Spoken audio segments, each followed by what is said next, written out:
Welcome to the Chico Creates podcast, where we interview local artists, musicians, and makers here in Chico, California. I'm your host, Kira Barsotti, and with me today is Dolores Mitchell.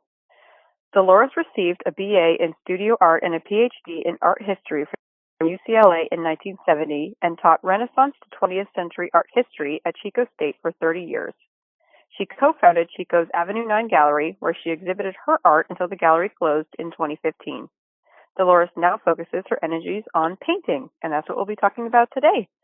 Welcome, Dolores. Thank you. Yeah, super glad to have you. So tell us a little bit about yourself beyond the bio.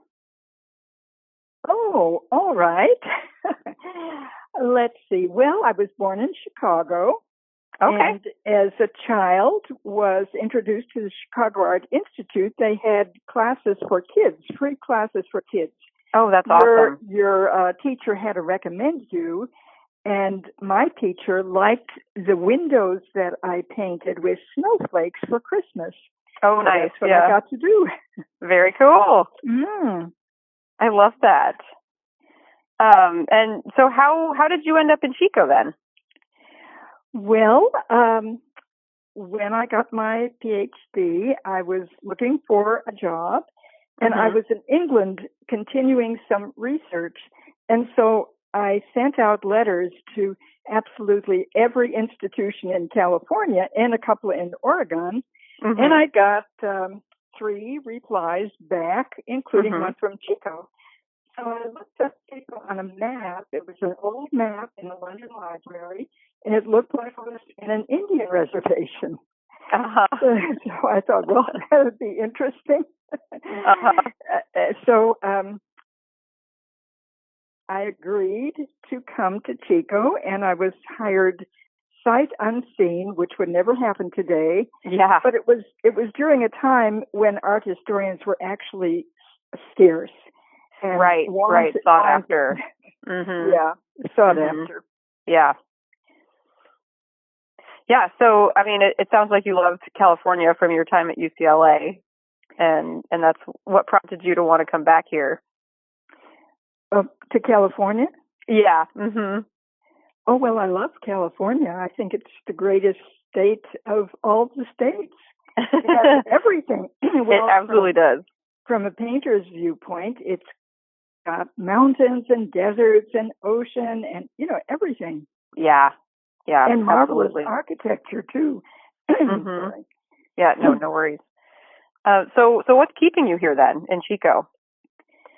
When I first came to Chico, I was not used to a small town. I'd lived in Chicago, in Southern California, in London, and I just never thought that I would settle in a small town. It just didn't seem to have the cultural resources. But I'll tell you now, it's just right for me. Yeah. You can get into a car and in 10 minutes, you're anywhere you want to go. Yeah. Plus, there's so many opportunities as long as you don't ask for money to do them. Yeah. So I have done radio interviews with Weekend Showcase for 4 years at NSPR. Awesome. I was involved in Avenue 9 Gallery and in arranging exhibits, and we had paint outs. So it was very exciting to do that. And I have a emailed newsletter that I send out maybe about 8 times a year, and now it's got 2,000 subscribers. And wow. I've just started writing for Upgraded Living. Which that's awesome. I think it's an absolutely wonderful publication because it is so community-oriented. Yes. And we've reached a point where our media are just disappearing. Yeah. So the News and Review is publishing, I guess, maybe online. Once or twice. Yeah. Yeah. And then the Enterprise Record has cut its staff back by necessity, so it's very hard getting a reporter to come out. So Upgraded Living is definitely a source for information on art. And I've been doing, I guess done about 7 or 8 articles for them so far. Oh, cool. And I do ones on the art festivals, but on individual artists too, such as Ritter Bickmer. Mm-hmm. And so I would not have had those opportunities in San Francisco, let's say. Right. Yeah. Yeah, for sure. You have a little bit of a small pond effect going here. That's right. Yeah. Yeah. Well, and something that like we continually talk about on the show is how Chico still tends to attract and breed really great talent. It doesn't, and they have, there's a place to thrive here in Chico, which is Absolutely. what's wonderful about it. Yeah. It's got a wonderful art community, but it's slowly building, and this is not unusual for the United States. It's slowly building people who actually buy art. Yes. Yeah. So yeah. I think what you're doing is marvelous. What anyone is doing to promote the arts in Chico is wonderful, because there is a imbalance between the number of talented artists and the number of buyers. Mhm. Yeah, absolutely.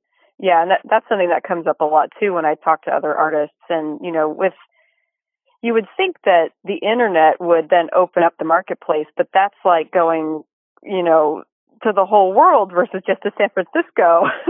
So yes, I've found that I actually have more success if I focus locally. But yeah, we definitely need to boost the buyer base and encourage people to, shop local, buy local art. Absolutely. Yeah. Do you have a favorite local spot to hang out or shop at? Well, I have a very soft spot in my heart for the Red Tavern, which does Shanghai art. Yep. And to hang out at. Well, yes, I love the outdoor seating at Tin Roof, and also they've got wonderful parking. Yes, they do. Yeah. Yeah, that whole lot is great. Yeah. Mhm. And then go ahead. Is also a place that you can go, and there's easy parking, and they have good displays of art as well. Yeah. Sorry, which place? Beatniks. Oh, Beatniks. Yes. Yeah, absolutely. And they leave the work up for a while, which is really nice. It gives you a chance to like really get, sit with it, Right. Yeah. Yeah. Beatniks is a great spot for sure. So tell me a little bit about your background in art. Obviously, you went to school as an art historian, but you're also a painter. So how did you get started painting? Well, I was a painter since I went to the Art Institute as a kid. Mm-hmm. So when I went there, it was like joining a cult, a religious cult. It really was. The artists who taught us were from the Ashcan group philosophy, where they believed that artists could really make a difference. Art was not just for decoration. It was to give you insight into life and to share the beauties that you had seen in just ordinary things like a mud puddle, for example. Mm-hmm, mm-hmm. So I certainly liked that idea. Yeah. And so then when I finally got around to going to college, I was not at all geared to art history. In fact, I didn't want to take art history. I thought it would only be about, columns and things like that. Right, right. So I enrolled as a painting major. Mm-hmm. And it was not the best time to do that. It was really at the height of abstract expressionism, where I'll have to say very little was taught. Yeah. So, yeah, really true. So then I wandered into an art history class, and they actually had subject matter. Right, yeah. And they were the best teachers that I have ever encountered. They were just so magnetic and so in love with their subject. So I switched over to an art history major.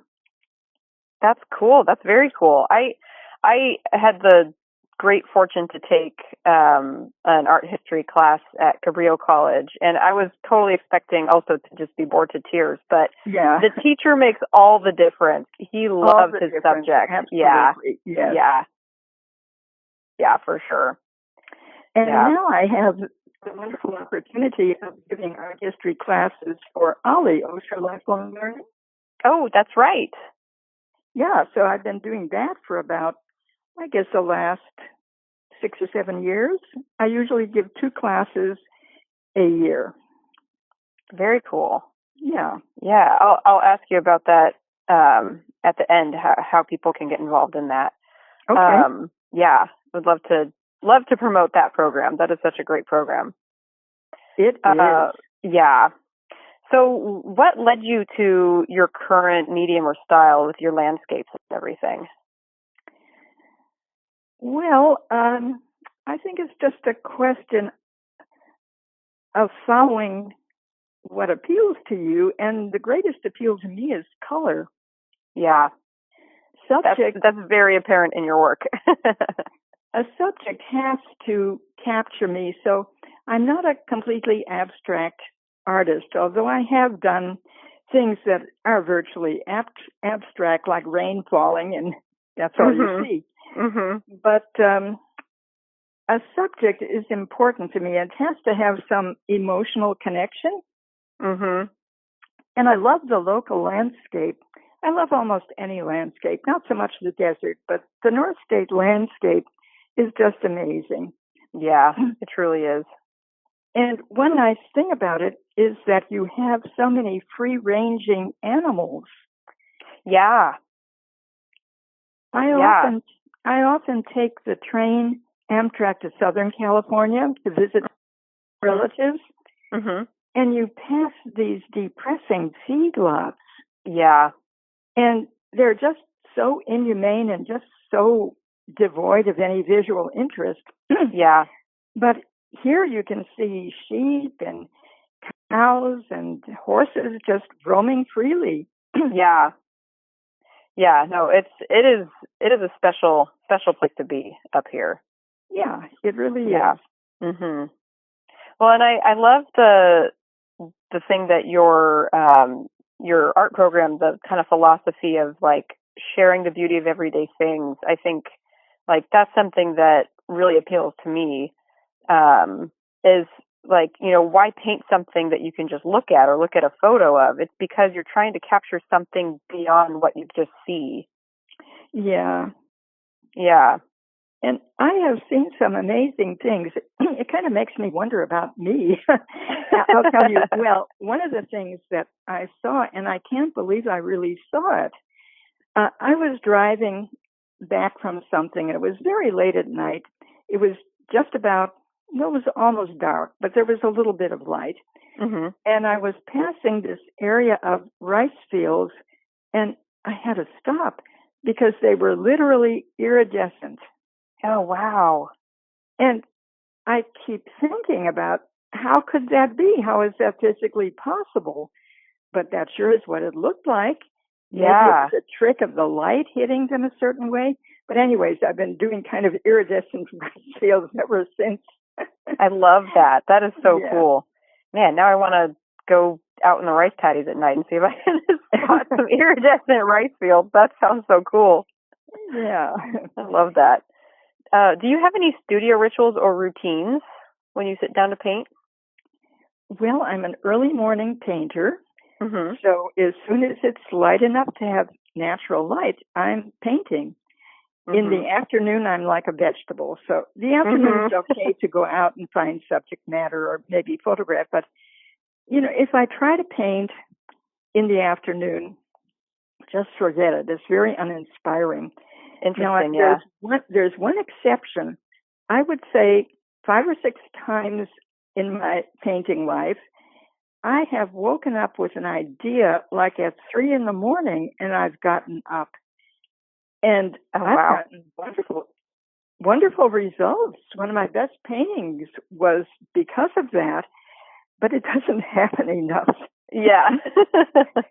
Definitely a strike while the iron's hot situation. Right. Yeah. So are you able to do that pretty much on a daily basis? Get up and paint? Well, unless something comes up like a doctor's appointment. Yeah, I do. Sure. So I think regularity, at least for me, is very, very important. Not losing the momentum. And there'll be days, several days in a row, where I just don't feel inspired at all. And in fact, the painting is not very good. That's been actually for the last few days. Today was a good day. But the days before that were not good days. But I stayed there and put those little strokes on. And once in a while, then you'll get an insight. I'll get an insight, and then I'll work through the dead part, and there'll be something really interesting, which never happens if you don't sit down and do it. Exactly. Yeah. Yeah, for sure. Something that comes up a lot when I talk to other artists and musicians and any creative person is you've got to get through those doldrums. They're going to show up no matter what. And if you just stop, then you're not going to get to the good stuff on the other side. Well, I think it's so common. I've heard this over and over from artists that they feel they've run through their subject matter. And I felt that several times, but then you just kind of persist. Or sometimes I'll look back. I always photograph my work, and I photograph it also in stages of development. And so I'll look through these from years and years ago, and sometimes I'll find a middle stage that, I could have taken that. That could have been a road I could explore. And so that can help. But it's a very uncomfortable time if you reach that point, which we all do. Yeah. Yeah, for sure. So I'd love to talk a little bit about your Art Talk newsletter. What led you to start that? When I was working with Avenue 9 Gallery, I did the publicity. And so we had a mailing list, and we would send out little tantalizing information about the artists. And so it grew from that. When, unfortunately, Maria Phillips died, the gallery closed. So, she and her husband owned the building, and there was no way to find a usable, inexpensive place to have a gallery. And so I took over that Avenue 9's mailing list. Okay. And they had around 900 at that time, and I built it up to about 2,000. Yeah. Wow. And I mean, how did you do that? Building a newsletter is a huge piece, I think, of any creative business. Well, you have to have something what people want to read. And that's trial and error. But what I find is really interesting to people is how a painting is developed, how to demystify the painting. That got more comments than anything else that I've done. And I enjoy doing it too. It makes me a little more self-conscious about the stages of development. So that helped a lot. And then when I have an exhibit, like I show sometimes, I do house shows, which twice a year I do house shows. And then I always have my mailing list sign up there and give people a little spiel. So it's, and when I have my LA classes, at the end of my instruction to them, sign up for my newsletter. Yeah. Which I had not given this much thought, but I also have students who are in New York, upstate New York, and Arizona. And a couple of them tried to find the locations where I said I'd be showing. I forgot that they didn't understand this was only information for California. Oh, yeah. Yep. Yeah, that's what happens when you have like a local based thing. Yeah, it can happen. Yep. And how has having I've been a subscriber to the Art Talk newsletter for a couple of years now, And you also highlight a lot of other artists' work. You highlight events that are going on, and I'm curious how running this newsletter has kind of affected or changed your relationship with the art community here in town. Well, it's definitely made me more aware of what's happening and to seek things out. Mm-hmm. When I was with Avenue 9 Gallery, I was always meeting artists then too. Mm-hmm. So it's not that it was a sudden sort of thing. And mm-hmm. then when I was doing interviews for NSPR on Weekend Showcase, then I would think of who would be interesting to talk to. So it's a gradual process. One thing leads to another. Yeah, for sure. So it sounds like it was kind of just a natural progression of what you had already been doing. Yeah, yes. Yeah, that makes sense. What is the best part about being an artist in Chico? Knowing who your buyer is, mm-hmm. and doing a local scene that they care about. Mm-hmm. I hadn't realized how important that was to me. You know, yeah. if you're selling in San Francisco, probably you don't know your buyer. Yeah. And you're doing scenes that may not resonate with them. So the only drawback in Chico is that you can't make a lot of money out of it. Right. But fortunately, I've got retirement, so I'm not dependent upon what I sell as an artist. Mm-hmm. Well, and you were a teacher before. It does seem like there are a lot of artists in town who have multiple gigs going in order to sustain it. Yeah, absolutely, they do, and it's necessary. Yeah, for sure. I would love to touch back on the Ollie program. Can you talk more about that? Yeah. Well, I absolutely love the people at Ollie. They are so dedicated to what they're doing, and they're so willing to be helpful with technology, which for me is a very big help. Mm-hmm. You know, people think that I'm so technologically savvy because I put out Art Talk and I do all the formatting and everything. Mm-hmm. Okay, this is something that took 3 expert technicians months to help me with so I could finally do this. Uh-huh. But then I'm not versatile. It's all I can do. Yeah. So they give me an assistant because they realize that it's not going to happen if I don't have an assistant. Uh-huh. And the assistants have been absolutely wonderful. Oh, that's great. Yes. And I have a goal that I'm gradually chipping away at. You know, when you give a Zoom class, and I started giving Zoom because of COVID, mm-hmm. but I've continued it because I'm up in years and it's hard for me to get around, and it's very convenient. Mm-hmm. So, and I lost my train of thought. Oh, that's okay. Yeah, we were just talking about just the Ollie program in general, and it sounds like they're super accommodating and that it's really accessible, which is great. Yeah. Yes. Okay. Oh, my goal is to get discussion going in an Ollie class that's given by Zoom, and that is hard to do. Yes, it is. Oh my goodness. Yeah. But gradually it's building up, and I have a couple of friends who come and take the class, and they're very chatty. Perfect. So gradually people are starting to chime in. Mm-hmm. And I always ask some question for them. I send them a prep in advance, so there's always an email in advance for something to read, something to think about, something to compare, and something to write.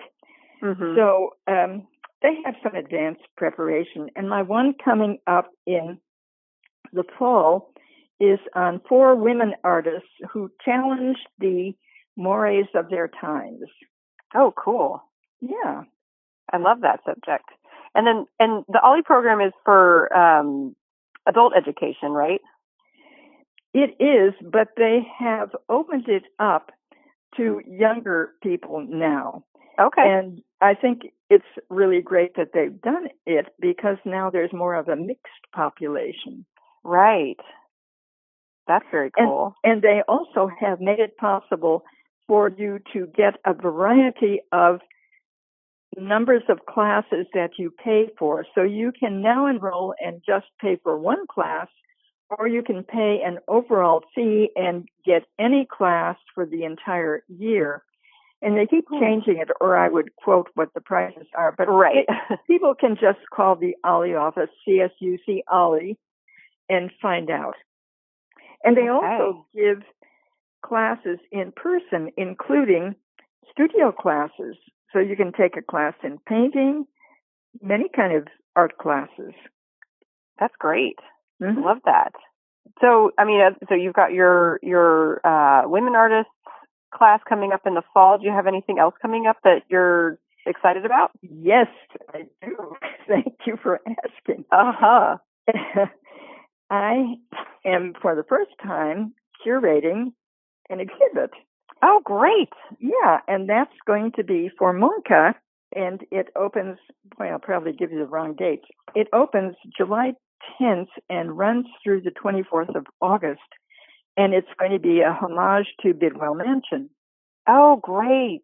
Yeah, I loved your newsletter after it burned down. Well, with that all of was the work the inspiration for mm-hmm. doing this, and I went over to pitch the idea to Pat Macias with the idea that this would be wonderful for you guys to do this. Yes, yeah. I was not offering my service to do this. But then they asked, well, you're so excited, you do it. Mm-hmm. I love that. So I had that core group of artists who I had featured in my art talk. Mm-hmm. And then I kept racking my brain, or I particularly looked at Facebook for people who were posting images of Bidwell Mansion. And I would say I must have around over 15 artists, maybe up to 20 artists now. Nice. Yeah. Yeah. Oh, that's exciting. And so what's it been like to curate a show? What it's been like? Yeah. Well, the problem is that I've been juggling so many other things at the same time. But now I've kind of got a handle on that. I'm really going to launch into it in about a week and a half. I'm going to really launch into contacting the artists, and I'd like them to give a little statement, something small about Bidwell Mansion. Mm-hmm. And I'm taking a little different look at such a show. I'm emphasizing how Bidwell Mansion has been such an educational resource for art classes. Yeah. Or for urban sketchers who go out and sit on the lawn. There's very few situations where you can take a really interesting building and get far enough away from it to get a good vantage point. Yeah, for sure. That makes sense. And I mean, it was beautiful, obviously. It had so much art done. It really gives your ability to see it from any angle. Mm-hmm. And just think for a moment, how often have you encountered that? Right. Yeah. I mean, you have to go to like a Capitol building to maybe get a plaza, but it's pretty limited. It's pretty limited. If you go to Florence, there's marvelous palaces there, but you have to share the street with Vespas, Mm-hmm. Mm-hmm. Yeah. So it's a rare situation, and it's so wonderful to have the contrast between the green lawn and the pink mansion. Yeah, for sure. It was so wonderful. Yeah. Well, that's very exciting. I'd love to know what series you're working on in the studio, if you don't mind sharing. That means I'd have to think of what I'm doing.